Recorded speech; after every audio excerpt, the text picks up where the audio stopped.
Hey Daniel, good to see you. It must be so cool to come back to a circuit where you know you've always done well. You had that epic race in 2018, and after that difficult run you've had, and unfortunately only get a few seconds in that last race, it must be really good to come back to a circuit you love. It is, yeah. I look back. There's been a lot. Obviously, 2018 is a standout, but remember 2016, front row and led for a few laps, and we got a puncher and whatever. It was a crazy race, but that was a good one. Anyway, I'm not going to go through all the races, but it was good. And then the last time we were here, 2019, it was kind of the race that kick-started everything with my Renault campaign. We struggled the first few races and then came here and kind of found something, and that was really positive, I think, from that race onwards for us. So yeah, it's kind of, I'd love to replicate that 5 years later, because we're not obviously on paper, yeah, we're not probably in a good place, but we're not far off, you know what I mean? It's not like we're really struggling or missing something in particular. It's just, I know it's a little bit here and there, but definitely hasn't taken any confidence away from me. And stand here, obviously not driving yet this weekend, but standing here very confident that I can get the job done. It felt like you turned a bit of a corner after that strong quali in Japan. You got a new chassis here. It does feel like you're learning all the time. Does it feel like it's just a matter of time for everything to click really for you? Because clearly the confidence is still there, which is great. Yeah, it does. It's funny because I'm in year 14, I think, of this, and it's, you say I'm learning every time, and I'm like, well, I'm not a rookie, but it's true. It's kind of the sad truth.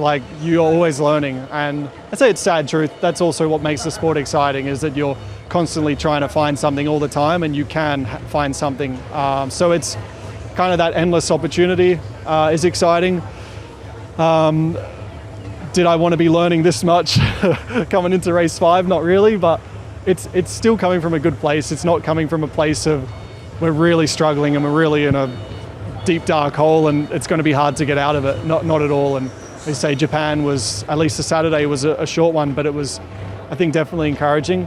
So yeah, just got to get it done now. But do I fear anything, or do I feel that I cannot? Absolutely not. I am supremely happy, well-rounded and confident. Well, I'm glad you're not in a deep dark hole as well, specifically headed here. Just one last thing about your future, really. Obviously Red Bull brought you back into the family. They know what you could do. You know what you could do as well. Are you still feeling pretty confident about the opportunities, whether that's staying at this team for the long term, whether it's moving up to the works team at some point? I do. I'm even talking now about going up. Let's say I don't even want to talk about it because obviously I've got to get my season going even before talking or thinking about that. So it's certainly not at the forefront of my minds right now. It's like I got to, obviously you always got to prove yourself, right? So I got to prove myself here again and get that ball rolling. But I think, being here in the family, they know what I'm capable of, and I think that's obviously really encouraging. So yes, we want to turn this thing around, but there is not some immense pressure that you've got to show us you have the ability to do it, because they know I do. But obviously now it's just doing it, making it happen.